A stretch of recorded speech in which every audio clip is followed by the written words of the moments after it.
Pemirsa, Kejaksaan Agung membongkar dugaan kasus suap kasasi Ronald Tanur yang melibatkan mantan pejabat Mahkamah Agung Zarof Richard. Selain menangkap Zarof Richard, Kejaksaan Agung menyita uang tunai hampir 1 triliun rupiah beserta dengan emas seberat 51 kg.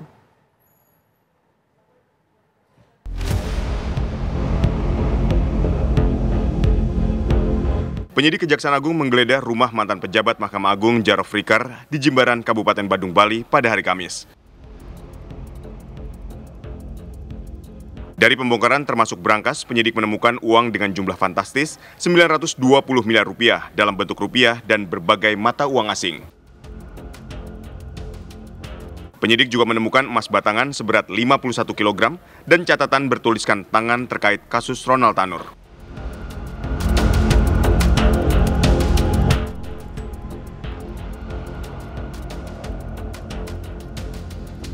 Kejagung mengungkapkan Zarof memanfaatkan jabatannya untuk mengurus sejumlah kasus di Mahkamah Agung, termasuk diduga terlibat penyuapan bersama pengacara Ronald Tanur bernama Lisa Rahmat.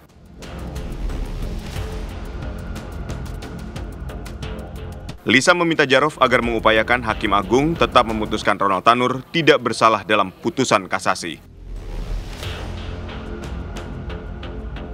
Di dalam bulan Oktober tahun 2024, LR menyampaikan pesan kepada ZR akan mengantarkan uang sebesar 5 miliar.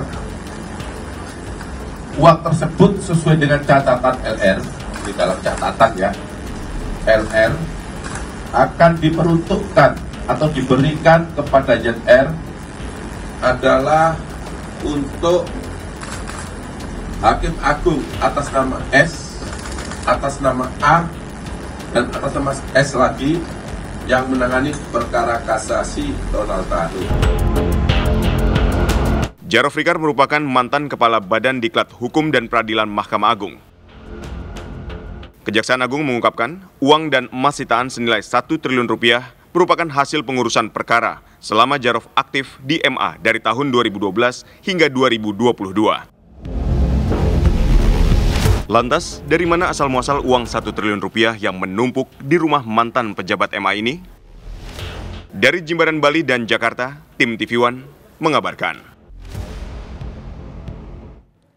Pemirsa, uang senilai 1 triliun rupiah beserta 51 kg emas ditemukan tim Kejaksaan Agung di rumah mantan pejabat MA Zarof Richard saat penggeledahan rumahnya di kawasan Senayan, Jakarta. Mantan pejabat MA ini ditangkap lantaran berperan mengkonsolidasikan perkara kasasi Ronald Tanur di Mahkamah Agung. Kuasa hukum Ronald Tanur bersama Zarof Richard ini melobi Hakim MA setelah Kejari Surabaya mengajukan kasasi atas vonis bebas Ronald Tanur yang diputus Pengadilan Negeri Surabaya. Lalu dari mana asal-muasal uang 1 triliun rupiah yang menumpuk di rumah mantan pejabat MA ini? Untuk membahasnya telah bergabung bersama kami pakar hukum tata negara UGM, Zainal Arifin Mohtar, kemudian mantan Hakim Agung Profesor Gayus Lumbun, dan juga juru bicara Komisi Yudisial Profesor Mukti Fajar Nur Dewata. Selamat petang semuanya, kita menuju ke Mas Uceng dulu.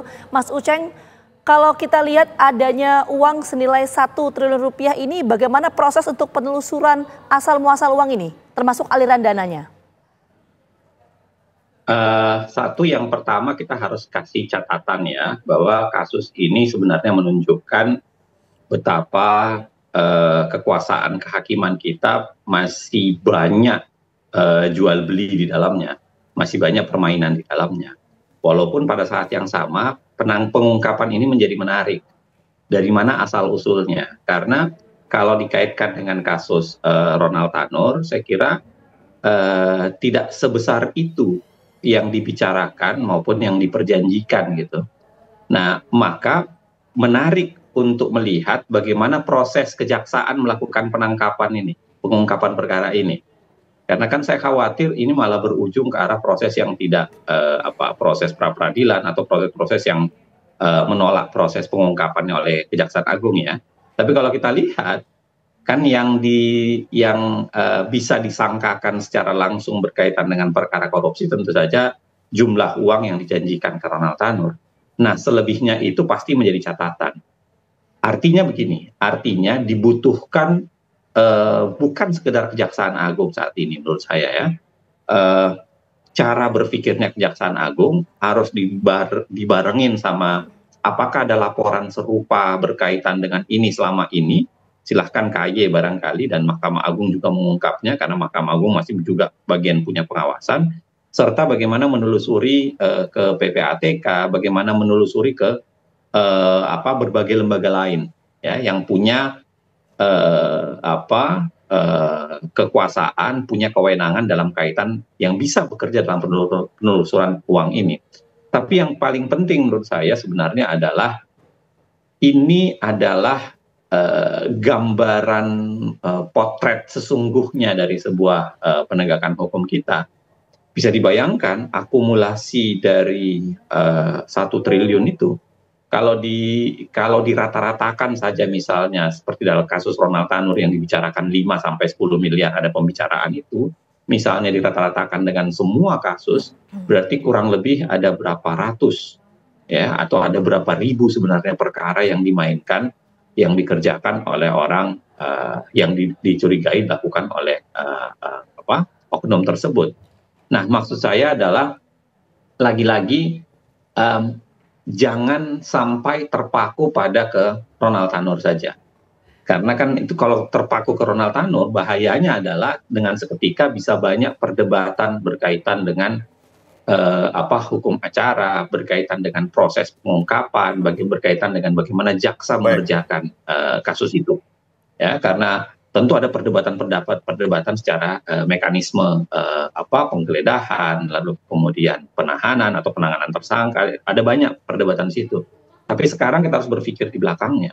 Berpikir di belakangnya itu yang saya bilang tadi, harus dikembangkan dengan melibatkan semua sektor, melibatkan semua kelembagaan, karena saya kira ini bukan hanya sekedar berkaitan dengan Kejaksaan Agung saja.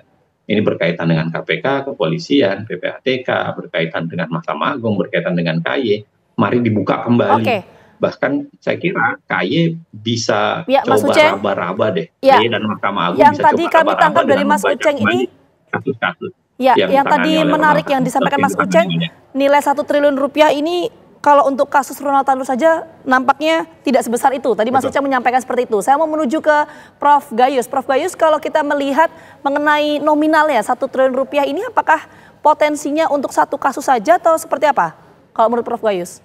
Ya, tentu saya tidak bisa membayangkan bagaimana jumlah sekian ini untuk sebuah keperluan yang merusak tatanan peradilan. Saya lebih berpendapat untuk kita membenahi atau melakukan pembenahan di dunia peradilan. Ini lebih penting bagi saya karena kalau apa yang kita akan bayangkan, ini satu integrated criminal justice system.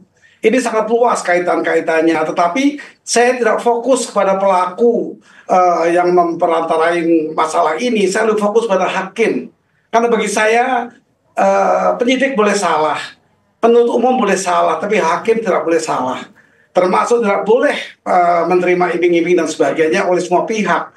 Ini kebetulan diindikasikan seorang mantan pejabat Mahkamah Agung. Tukang parkir di Mahkamah Agung pun pernah diberitakan juga bisa menjadi perantara. Artinya apa? Mari kita benahi bagaimana pembenahan kepada dunia peradilan. Saya berpendapat bahwa hakim itu sebenarnya satu sosok pejabat negara yang mempunyai tanggung jawab dan kewenangan untuk menghukum orang. Nah, di sini persoalannya. Sehingga kalau carut-marut ini sudah ramai di masyarakat. Pengadilan seperti bursa transaksional, ini sudah masih dipahami seperti itu. Saya pada tahun 2014 dan 2016 mencuatkan agar ada eksaminasi tentang kasus yang diputus yang tidak wajar. Harus ada pembenahan di peradilan ini dari hakim-hakim, dari PN, PT, sampai Mahkamah Agung sendiri. Kemudian terakhir saat saya pensiun, saya masih menyurat kepada Presiden Jokowi ketika itu menanyakan bagaimana pandangan saya mengenai kita harus membenahi peradilan, dan surat saya diteruskan pada Pak Menko Polhukam, Pak Mahfud. Saya ketemu 2 jam membahas ini. Perlu Presiden sebagai kepala negara itu memperhatikan kondisi hukum yang semakin marut di pengadilan. Pak Mahfud menerima ide saya itu dan menjanjikan untuk membentuk tim, waktu itu 10 orang atau berapa orang, untuk mulai pembenahan, melakukan pembersihan di semua pengadilan. Dari PN itu cukup ketua dan wakil ketua, PT pun demikian, sehingga terlalu banyak, MA itu 10 orang. Baik. Itu dilakukan pemisahan, yang masih baik dipertahankan, yang buruk diganti. Kemudian putusannya dilakukan eksaminasi yang merupakan upaya hukum yang bisa menganulir putusan sehingga korban itu terwakili melalui upaya ini. Nah, itu sudah saya cuapkan. Kemudian Mahkamah Agung sendiri kalau kita urutkan dari tahun 2016 itu sudah membuat peraturan Mahkamah Agung nomor 89 yang isinya pengawasan dan pembinaan atasan langsung dari perkara itu. Kemudian diterbitkan maklumat atas bagaimana pihak-pihak terkait samping ke atas sebagai pimpinan. Kemudian terbit lagi Perma nomor 1 tahun 2020 mengenai petunjuk atas pidana yang dijatuhkan, yang saya lihat berat sekali itu. Kalau sampai 10 miliar saja sudah seumur hidup menurut maklumat menurut Perma 1 itu. Ya, kami sudah mendapatkan poinnya Prof. Gayus. Kita ke Prof. Mukti. Ini kan kalau kita lihat bahwa mantan pejabat MA Zarov Rikar ini kan tidak mungkin bermain sendiri karena dia bukan pihak yang memutuskan sebuah perkara gitu. Artinya kan ada keterlibatan pihak lain yang menjadi penentu keputusan dalam sebuah peradilan. Ini gimana cara melacaknya? Komisi Yudisial punya cara apa untuk membongkar aliran dana 1 triliun ini? Yang pertama bahwa hal ini tidak begitu mengagetkan bagi Komisi Yudisial. Kenapa? Karena sebelumnya sudah ada kasus OTT juga waktu itu Hakim Agung yang ditangani oleh KPK, dan kita kemudian melakukan koordinasi, dan di sana memang ada mapping gitu ya, ada mapping mengenai jalur-jalur tentang mafia peradilan itu tadi. Nah, yang tadi disebutkan Pak Gayus, bahkan dari tukang parkir dan sebagainya. Nah, ini memang kemudian tidak mudah untuk menangani kasus tersebut ya. Tapi bahwa itu adalah satu hal yang tidak mungkin dilakukan oleh seorang ZR saja. Tetapi pasti akan berkoordinasi atau bekerja sama dengan pihak-pihak yang lain, karena polanya adalah hubungan pola hubungannya kan tidak bisa langsung juga. Kalau dengan staf masuk ke hakim dan sebagainya, pastinya memerlukan orang lain. Itu yang menjadi catatan dari KAI sejak kasus itu, dan kemudian ditindaklanjuti dengan kasus Tanur ini, di mana Komisi Yudisial telah mengajukan sanksi berupa pemberhentian. Tapi yang menarik adalah sudah disanksi untuk diajukan MKH, tetap saja para hakim di PN Jatim ini, Surabaya ini tetap menerima, dan kemudian terungkap semuanya dengan nilai yang luar biasa tadi. Nah, nilai yang segitu saya pikir tadi seperti yang dikatakan Mas Cek, ini kalau kita nggak mungkin, sepertinya hampir mustahil kalau hanya untuk satu kasus ya. Berarti kemungkinan untuk beberapa kasus. Kalau tadi hitungannya 6 miliar satu kasus, kalau saya melihat ini justru malah mungkin tabungan ya, sisa just tip-nya gitu ya. Just tip-nya misalnya 1 miliar, berarti ada 920 kasus yang mungkin pernah ditangani atau dimaklari oleh si ZR ini. Itu kira-kira. Dan terus KAI mendalami kemana aliran dana tersebut. Ya tentunya KAI fokus pada hakim ya, karena kewenangan KAI pada hakim. Itu. Baik, kita masih akan terus mendalami uang 1 triliun ini, aliran dananya kemana saja, dan kalau tadi benar dikatakan bahwa bisa saja itu hanya uang just tip yang 1 miliar dikalikan 920 miliar, ini kan luar biasa, ada 920 kasus di itu. Nanti kita akan mendalaminya lagi, usai jeda kami akan kembali, tetaplah bersama kami. Kita langsung menuju ke Mas Uceng. Mas Uceng, kalau tadi Prof. Mukti menyampaikan ya, bahwa kalau bicara konteks penemuan 1 triliun rupiah ini, ada kemungkinan tidak hanya kasus Ronald Tanur saja, tapi juga ada keterlibatan dari pihak lain. Selain dari Zarov Rikar ini, siapa yang berpotensi terlibat dalam kasus ini kalau menurut Mas Uceng? Yang memungkinkan? Sebenarnya sudah ada banyak ya catatan riset yang menjelaskan bagaimana proses mafia peradilan di Mahkamah Agung itu. Ada yang jenisnya itu seperti nembak di atas kuda. Jadi dia sebenarnya tidak paham, tidak bisa mengubah putusan, dia hanya menduga-duga, dia menghubungi dua belah pihak, dia jualan apa yang dia tahu dari putusan, kira-kira begitu. Ada yang bentuknya seperti itu, ada juga yang memang mafia peradilan dalam konteks memang diatur, dicarikan logikanya, dicarikan alasannya, dicarikan caranya, dipilihkan hakimnya, itu ada dua-duanya polanya. Nah, kalau ditanyakan ke kasus ini, saya kira kelihatan betul sebenarnya di banyak kasus korupsi sangat jarang ada permainan sendiri. Bahkan hakim pun itu sangat jarang melakukan hubungan langsung kepada seorang pengacara misalnya, atau seorang penghubung misalnya. Biasanya dia menyimpan orang-orang tertentu yang menjadi penghubung. Tadi yang disampaikan Pak Gayus, bisa jadi Prof Gayus bisa jadi dia pegawai di Mahkamah Agung, dia bisa pegawai honorer di sana, dia bisa bagian dari kepanitraan, dia bisa bagian dari banyak tempat, itu sangat mungkin. Artinya begini, kalau ditarik lagi ke kasus ini, rasanya mustahil kalau kita bisa bilang bahwa ini permainan hanya satu pihak. Ini permainan hanya satu person, hanya satu orang yang memainkan. Saya kira ini bagian dari orkestrasi. Nah, itu dan sulit untuk diterima secara logis bahwa dia yang tidak menangani perkara itu bisa memegang uang sebesar itu. Makanya saya kira dia menjadi seperti playmaker sebenarnya. Mas dia Uceng, yang ngatur. Mas Uceng sampai situ dulu. Mana. Ya, Mas Uceng sampai situ dulu. Kok tadi Mas Uceng menyampaikan ini ada orkestrasi, artinya yang terlibat ini apakah orang-orang yang memang setiap harinya berkecimpung di dalam dunia peradilan, atau ada kemungkinan di luar itu? Pola-pola yang tadi saya sampaikan itu memperlihatkan itu sebenarnya. Ada yang bersifat personal, ada yang bersifat ya tadi misalnya kayak nembak, istilahnya itu ada nembak di atas kuda gitu ya. Jadi dia hanya misalnya tahu, lalu kemudian dia menghubungi, dia minta ditransfer ini supaya menang, padahal misalnya dia cuma tahu informasinya saja soal siapa yang menang. Ada polanya seperti itu. Ini pun jarang sendiri.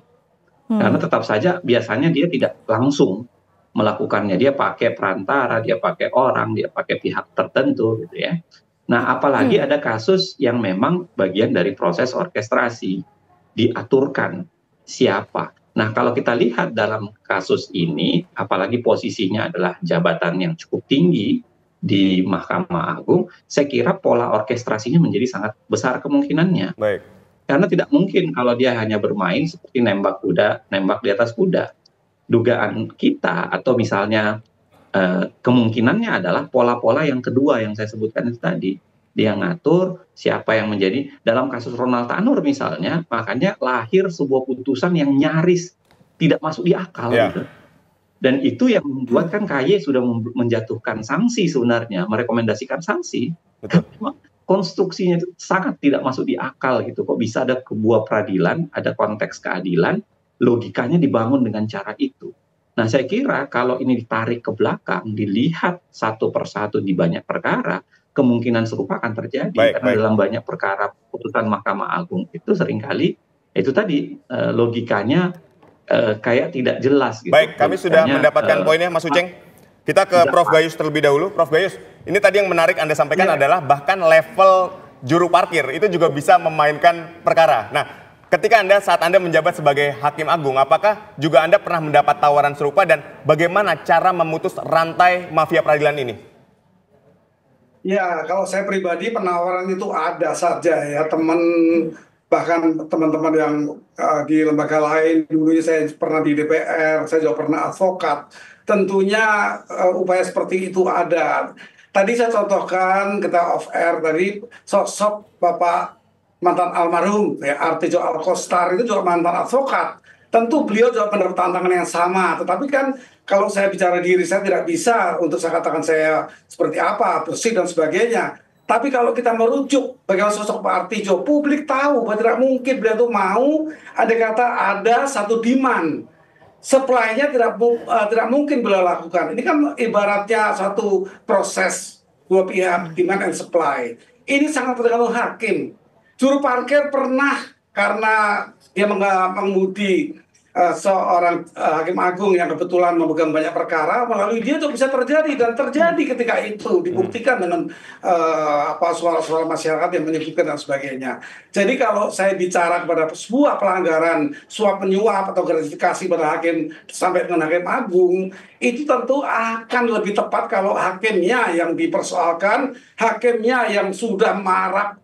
Di Indonesia ini ada 560-an pengadilan di tingkat kabupaten dan kota. Ada 37 pengadilan tinggi, ya, bagian provinsi yang mekar. Terus kemudian Mahkamah Agung itu ada 40 lebih sampai 50 hakim agung, dipimpin oleh 10 orang pimpinan Mahkamah Agung. Ini semua merupakan persoalan-persoalan yang harus diselesaikan, dan ini momentum untuk kita melakukan perombakan.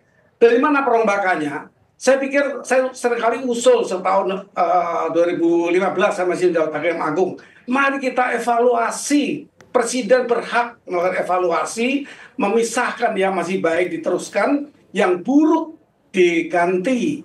Nah, bagi saya tidak salah kalau sekarang ini saya berpikir malah hakim itu jangan dijadikan jabatan, ya, paling tidak periodik. Di hakim semua tingkat 5 tahun saja.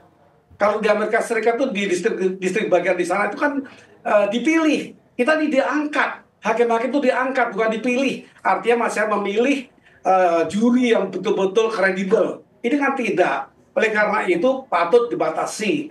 Per 5 tahun kalau tersebut bukan dipecat. Karena bersama udah ASN bidang hukum, salurkan ke lembaga-lembaga hukum. Seperti itu pandangan saya, untuk kita mengevaluasi tidak langsung atau secara tidak langsung diterbitkan aturan-aturan seperti itu, yaitu audit bagi hakim. Oke, baik, kita menuju ke Prof. Mukti. Prof. Mukti, kalau tadi Mas Uceng menyampaikan ada dugaan ini dilakukan secara bersama-sama, karena ini konteksnya adalah dugaan korupsi, ya, pasti melibatkan banyak pihak. Bagaimana sikap KAY dalam hal ini? Ya, yang pertama pasti kita melihat dari skalanya, ya, uang yang cukup fantastis ini pasti bukan permainan tunggal. Jadi ada tadi kerjasama atau organisasi, dan mungkin juga artinya bukan sesuatu yang insidental, ya, sudah direncanakan dan ditata. Nah, yang kita lakukan ya tentunya kita sudah merekomendasikan beberapa hal, misalnya memotong jaringan tadi. Pada kasus yang awal dulu pernah juga kita diskusikan dengan Mahkamah Agung untuk memotong, misalnya memindahkan beberapa panitera. Ini memotong jalur itu. Namun demikian hal ini masih juga berjalan, dan tentunya sekarang Pak Mahkamah Agung seharusnya pada posisi yang dalam arti tidak mungkin lagi mengelak bahwa memang mafia peradilan itu nyata adanya. Oleh karena itu kita tentunya mendorong secara kepada Mahkamah Agung agar punya political will untuk mari dibersihkan sekalian. Mari dibenahi secara transparan, secara bersama-sama, mungkin melibatkan dengan pihak-pihak lain, agar apa? Agar peradilan ini tetap mendapatkan kepercayaan publik, ya. Karena kalau mau ditutup-tutupi selamanya juga nggak bisa, mau dipoles-poles juga sudah susah, ya, karena fakta muncul di media dan di mana-mana. Nah, itu yang saya kira perlu sikap untuk melakukan reformasi total, begitu, ya. Tadi berbagai usulan dari Prof. Gayus tadi, modelnya bagaimana dan sebagainya. Tapi intinya harus ada perubahan. Itu. Baik, kita masih akan sama-sama menunggu, ya, bagaimana pihak-pihak terkait untuk membongkar aliran dana dari uang yang begitu fantastis sebesar 1 triliun rupiah ini, dan siapa-siapa saja pihak yang terlibat di situ. Terima kasih seluruh narasumber kami hari ini, Prof. Mukti, Prof. Gayus, dan Mas Uceng telah berdialog bersama kami. Sehat selalu dan sukses selalu.